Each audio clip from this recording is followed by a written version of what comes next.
Então vamos começar aqui? Vamos lá? É sério isso? O quê? Não me chamaram aqui pra ficar fazendo esse tipo de pergunta. Não, vocês já sabem que dá problema, que dá polêmica. Aí vocês me chamam aqui pra isso. Ah, Davi, pelo amor de Deus, né? Não, ué. Não, mas Rafael, não acabou. Vamos logo, vem, volta aqui. hein? Que é isso? Nada assim? Ah, vocês perderam a noção, né, gente? Perderam a noção que é brincadeira! Perdão com vocês! Então agora vamos começar. Sempre perguntas polêmicas ou com perguntas polêmicas. Melhor ser, né, diretor? Fala Calado Talk Show. Hoje o episódio é pra quem sonha em atuar. Fazer novela, filme, série. Porque meu convidado faz de tudo, já fez de tudo também. E ainda prepara crianças pra chegar nesse nível de novela e tal. E quem quer ser ator também, né? Então, bora pra esse episódio? Puxa a vinheta.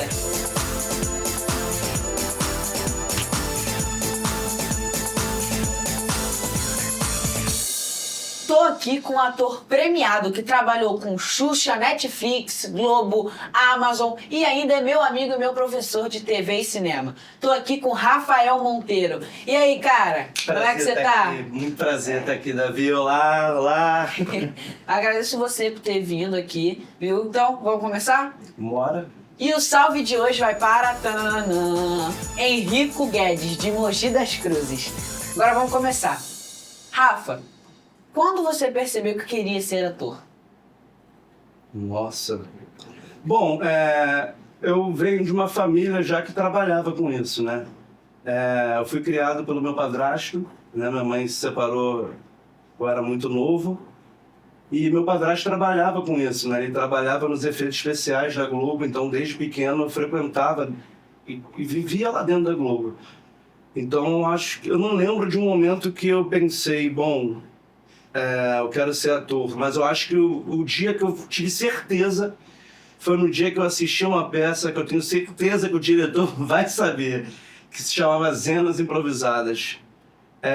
E eu vi o Leandro Hassum entrando no palco do Vivo Rio, lotado, e ele levou o público a catarse, aplauso em cena aberta, sem dar uma palavra.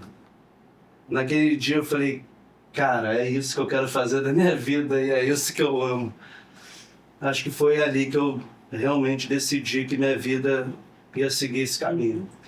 E qual foi a parte mais difícil dessa caminhada até hoje? Com certeza o estudo, né? Porque é muito caro, né? você estudar, porque você tem várias coisas para estudar, você, né, tem interpretação, né, tem artes cênicas, no caso. Um ator hoje em dia ele tem que saber dançar, cantar, enfim, então são muitos cursos, né? E eu não venho de uma família com uma condição maravilhosa, então eu tive que ralar muito, assim, para poder, né, ter esse estudo, ter esse treinamento. E eu fico lembrando, assim, eu conto para todo mundo, para meus alunos, inclusive, eu sempre conto, falava, gente, quando eu fazia cal, meus amigos saíam e para o restaurante da frente, que assim, aquele jantar ali, aquele almoço ali já pagava o meu mês inteiro. E eu subia na moto para entregar comida para poder pagar minha mensalidade. Então, sem dúvida alguma, o mais difícil foi me formar. E hoje, além de ator, você é preparador de elenco infantil. Como isso aconteceu? Um amigo meu, já não está mais entre nós, ele me convidou para fazer um workshop em Cuiabá. A gente já tinha ido fazer uma peça lá. E, enfim, depois de uns meses ele me ligou e falou, Rafa, me salva, porque eu marquei um workshop em Cuiabá e eu não faço a menor noção do que eu vou fazer. Eu falei, cara, tu é louco, como é que você vai dar um workshop se você não sabe o que você vai fazer, você não tem formação? Aí ele, cara, eu aceitei, me chamaram, eu aceitei. Aí eu falei, mas como é que eu vou? Eu nunca dei aula, eu tenho formação, mas eu nunca dei aula, é completamente diferente. Aí ele falou, cara, mas alguma coisa você vai saber falar e lembrar de coisas que você estudou, então já vai me salvar um pouco. Eu fiquei assim meio assustado, mas fui.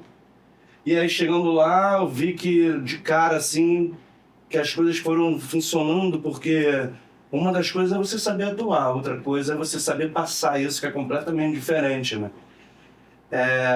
E eu, quando eu vi que estava tudo funcionando, voltei para casa, continuei minha vida, veio a pandemia.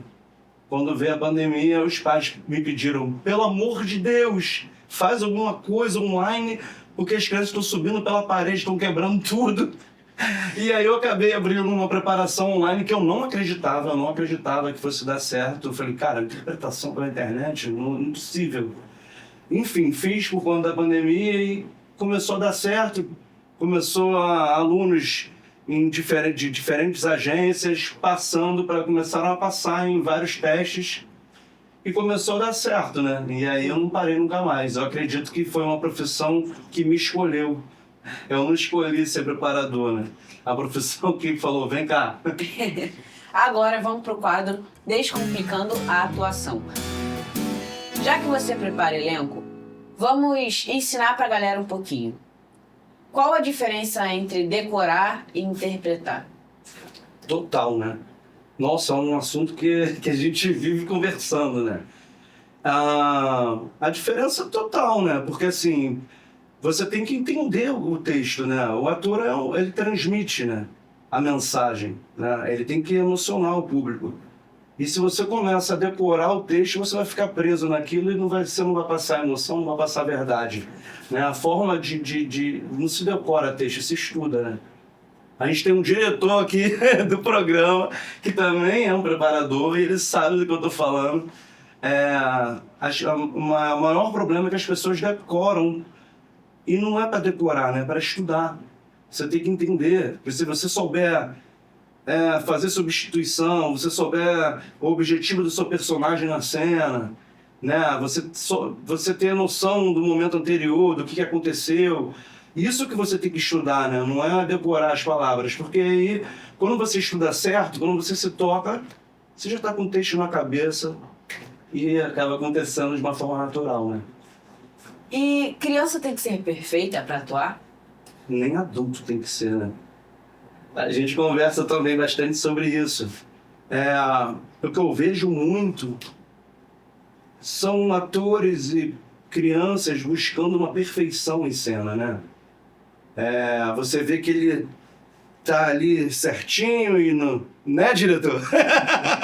Tá certinho e não levanta a sobrancelha, e não mexe o braço, e é muito não. É muito ensinado o que não fazer. Mas o ser humano, ele não é perfeito, né? O ser humano, ele tá conversando, ele se coça, né? Ele boceja, ele fala de boca cheia, né? Porque dependendo com quem tá acontecendo a cena, se a cena se passa... Eu lembro que a gente estava lá fazendo lá fora, aí alguém fez um jeito muito formoso e falou, faz um estilo mais Davi Calado. Mais um estilo Davi Calado. Eu falei, se solta. Eu até pedi para eles se encontrarem. Eu falei, ó, se encontrem e troquem figurinhas. Troquem figurinhas um com o outro, porque às vezes o que falta em um tem no outro, né? E aí vai dar tudo certo. O Davi é assim, gente. Ele é exatamente o que eu penso. A gente atuando... Nós somos seres humanos, a gente gagueja, a gente pensa no que vai falar.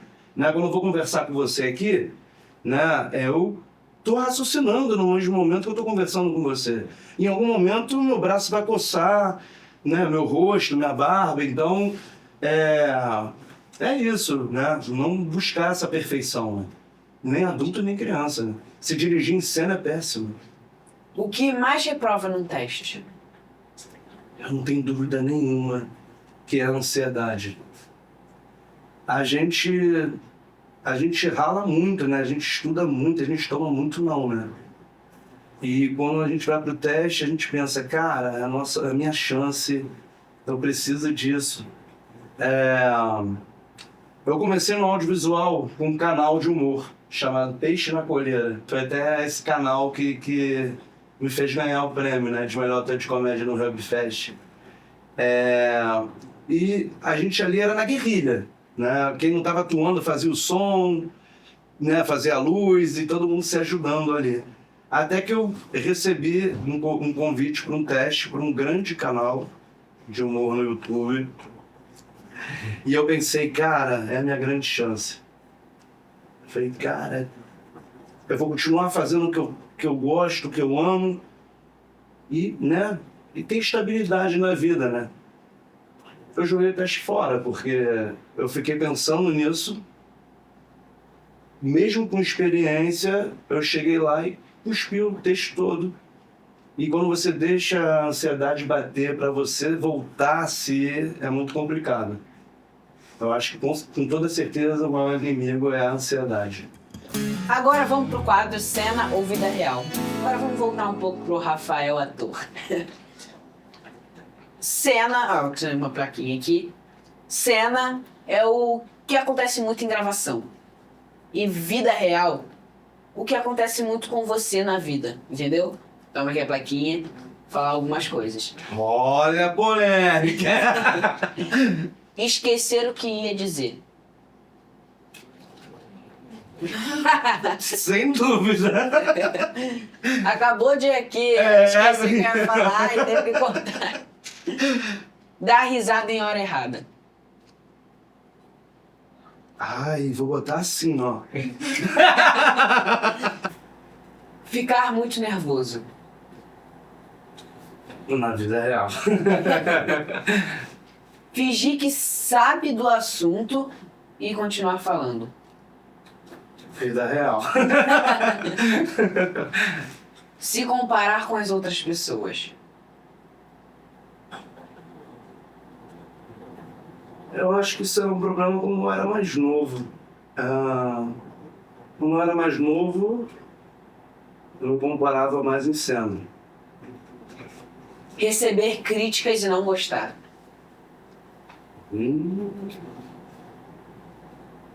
Haters. Vida real. Agora- Quem é ator tem que saber receber crítica, não tem jeito, né? Agora vamos pro quadro Mito ou Verdade na Atuação. Tô aqui agora. Ó, mito ou verdade? Só passa em teste quem já é famoso? Com certeza não, né?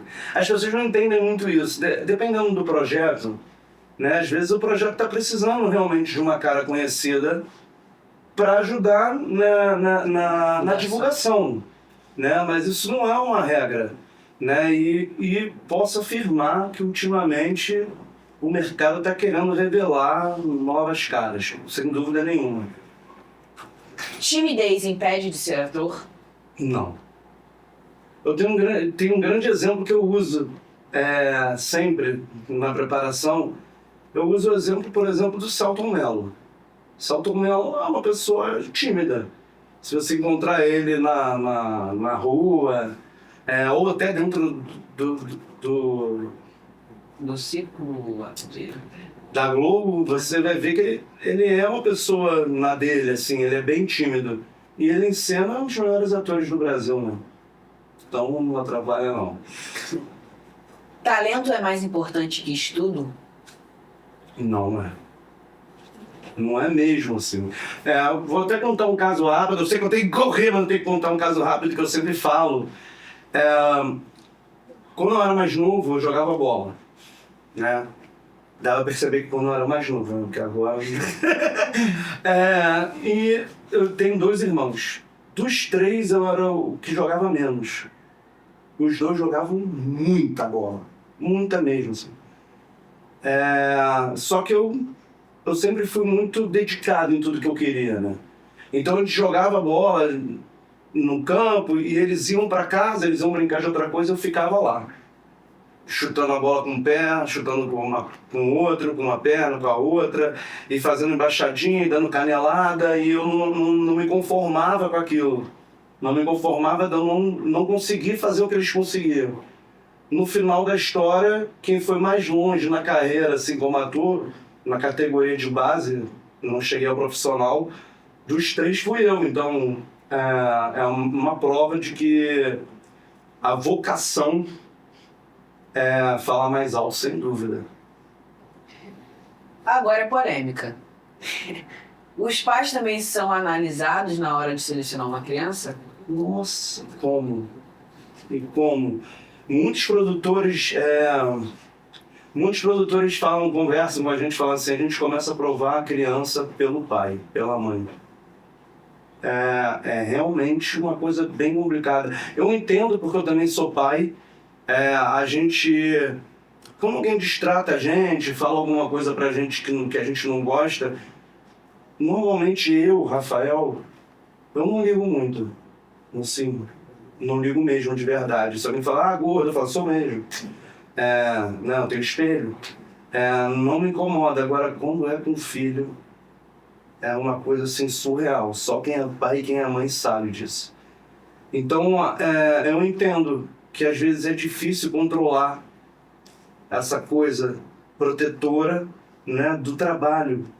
E eu acho que é exatamente esse lugar aí, de alguns pais não conseguirem separar essa coisa protetora do trabalho e aí acaba complicando a vida profissional do filho, sabe?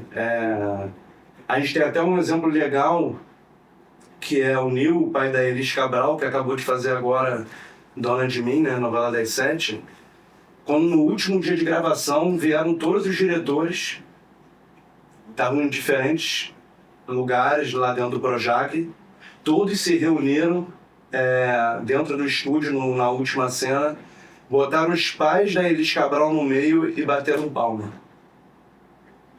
Ou seja, tá tão raro pai e mãe não dar trabalho que chamaram eles, botaram eles na roda para aplaudir, porque eles só ajudaram, né? Não deram trabalho nenhum. É uma parceria, né?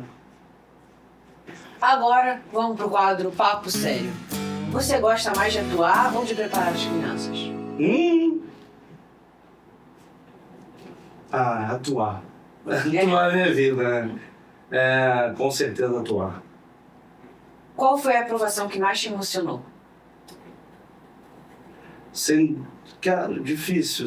Tem duas, assim, três, mas tem duas, assim, bem importantes, que foi da Elis Cabral, a protagonista, né, da Dona de Mim, da novela das 7, porque é um assunto até que foi bastante falado, assim, nos bastidores, porque esse personagem era uma personagem de 9 anos de idade. E a Elis estava com 6 anos. E o interessante, assim, de ter um ator, talvez nessa função ali de agente, acabou ajudando nessa história, porque quando eu peguei esse personagem que eu li, falei, cara, é Elis. Sabe? Eu falei, cara, é ela, assim. Falei, a Sofia é Elis. Eu lembro de eu olhar pra Gabi Leal, e falar, Gabi, eu vou mandar a Elis. Ela tem 6 anos, mas eu vou arriscar. Então, assim, eu arrisquei e acabou dando certo, ela acabou sendo aprovada. E o personagem foi até crescendo, assim, durante a cena, porque eu acredito que é impossível alguém ter imaginado antes que uma criança de 6 anos ia dar conta de gravar 18 cenas por dia. Então, sem dúvida, assim, a aprovação da Elis foi a mais marcante. Teve a do Davi Marisa também, para a novela das 6, né, Ia Tá Mundo Melhor.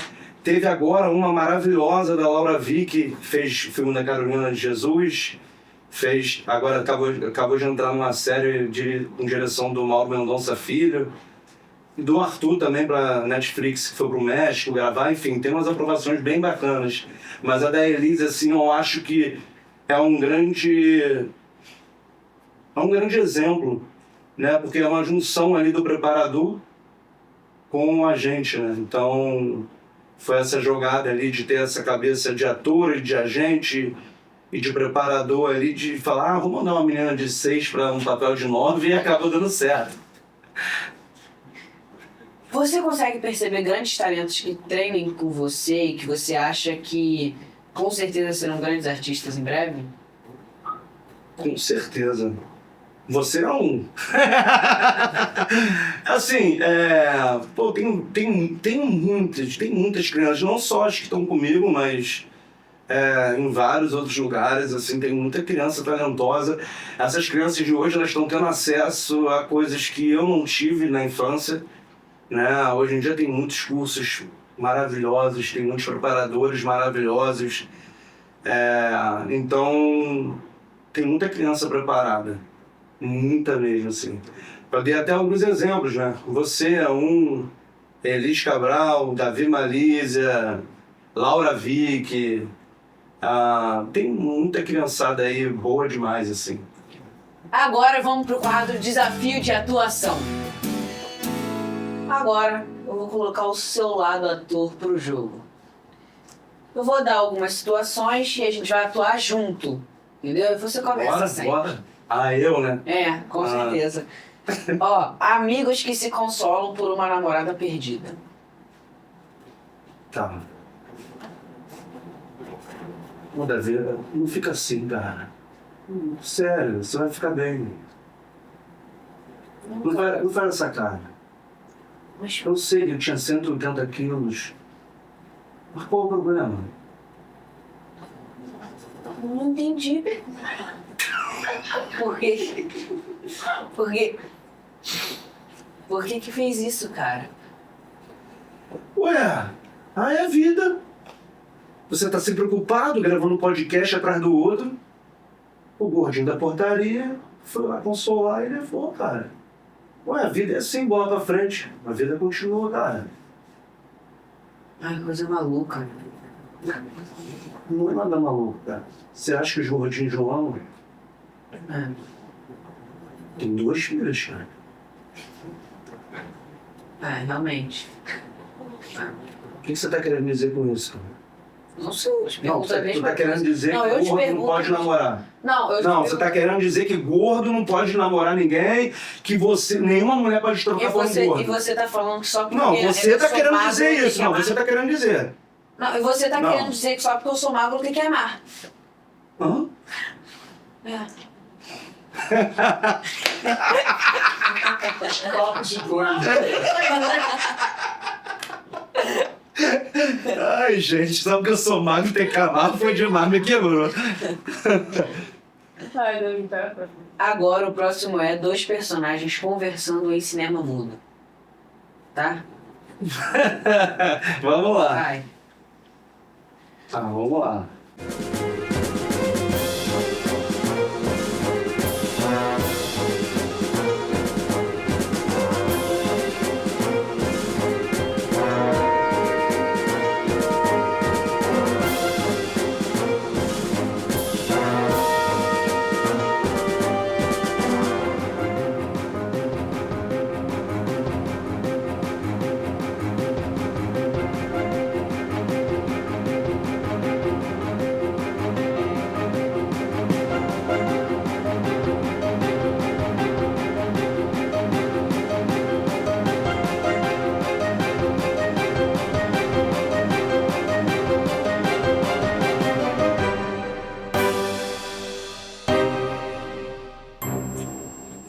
Ficou muito bom.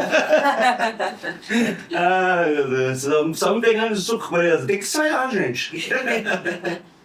Agora vamos pro quadro Eu Nunca. Eu nunca tive que fingir confiança mesmo morrendo de nervoso. Já. Eu nunca passei num teste que achei que fui péssimo. Eu nunca passei. Com certeza! Inclusive foi da Xuxa. Essa história foi legal. Eu já estava fazendo um monte de teste ano passado, porque passar em publicidade não é mole não. E aí eu estava fazendo um monte de teste e eu não passava nunca. E aí rolou o teste da Xuxa para fazer em casa. Aí eu peguei, arrumei tudo com a minha mulher, aí tinha a língua dos sinais, né? Então, a música do abecedário. E aí eu não lembrava direito, e aí a gente imprimiu os desenhos. E ela ficou atrás da câmera levantando e eu fazendo as letras, né? E, enfim, mas assim, eu queria fazer logo, achando realmente que eu ia fazer só para... Falei, vou entregar, porque senão né, nunca vão me pedir nada. Enfim, aí teve um momento... Posso levantar, diretor? E aí teve um momento que tinha um tapete aqui, e aí tinha um momento que eu inventei uma dancinha, assim, tipo, eu fiz uma coisa meio assim, sabe? Tipo, eu fiz uma dancinha assim, e aí quando eu fui fazer pra cá, eu escorreguei no tapete e fiz assim, me ajeitei e continuei ali a dança. E aí quando terminou, minha mulher, que pena, Rafa. pô, ficou tão legal, você foi escorregar lá no final, né? Aí eu, mas vai esse. Aí ela, ué, como assim? Eu falei, não, vai esse aí mesmo. E aí eu mandei esse com escorregão e acabei passando. E tem tudo a ver com o que a gente conversou lá no início. O ser humano não é perfeito e esse escorregão com toda certeza fez eu passar. Agora vamos pro quadro Pergunta do Seguidor. Que é algumas perguntas que os seguidores fizeram pra você. Ó. Qual conselho você dá para os pais de crianças artistas? Primeira coisa, deixa eles serem crianças. Eu sempre falo, a criança ela já sabe atuar. Né? Você vê um menino brincando, por exemplo, de Homem-Aranha, eu sempre falo isso. Você olha pro menino, o menino não tá. E aí você fala, ô fulano, ele fulano nada, eu sou Homem-Aranha. Você vê que ele acredita naquilo. Né? E aí vem essa fase aí do Químico, né? E a gente vai esquecendo de acreditar, né? Deixando de imaginar, de acreditar e de viver aquilo. Né? Então, o conselho que eu dou para os pais é para deixarem os filhos serem crianças, né? Isso é muito importante. Deixa, e os filhos vão errar, vão quebrar a cara, vão brigar, vão se entender. E a vida é assim que a gente constrói nosso caráter, né? Então, eu acho que esse é o conselho. Deixa eles caminharem. Qual a coisa mais importante que uma criança precisa aprender antes de fazer um teste? Uma coisa meio que liga a outra, né? Eu acho que é isso, sem se cobrar, deixando a ansiedade de lado, vai lá e acredita, vive aquela cena, vai dar certo. Confiança é a primeira coisa. A gente tem duas opções, ou a gente vê o copo meio vazio, ou a gente vê o copo meio cheio. A gente que escolhe como a gente quer olhar esse copo. Se a gente escolhe ficar nervoso, a gente escolhe ficar ansioso, a chance de passar é bem pequena. Então, é isso. Vai lá e se diverte. Eu acho que isso é muito importante. A Elis disse, né, no programa de casa, ela foi bem legal, assim. Ela perguntaram a ela sobre essa questão de filmar e como que ela se sentiu e como ela faz, e ela falou uma coisa muito importante. Ela falou, cara, pra mim eu tô indo lá brincar. E é isso, a gente tem que ser leve, sabe? Ser leve. E a criança, principalmente, ela tem que se divertir. E o problema do adulto é esse, ele deixa de se divertir. E aí acabam tendo atores, né? que enfim. Agora, infelizmente, a gente chegou ao fim. Mas foi muito legal, agradeço muito por você ter vindo. Eu que agradeço. E olha, foi muito legal. Se despede ali para aquela câmera e deixa o seu @, para todo mundo te seguir. Bom, foi um prazer estar aqui, Davi. Muito obrigado. Tá? Olha, gente, foi um prazer estar com vocês. Quero deixar aqui meu @rafael.monteiro. Me segue lá, manda um direct, a gente bate um papo. Então é isso, gente. Se vocês gostaram, curte, comenta, assina o sininho das notificações para você não perder nada. E é isso. Falou!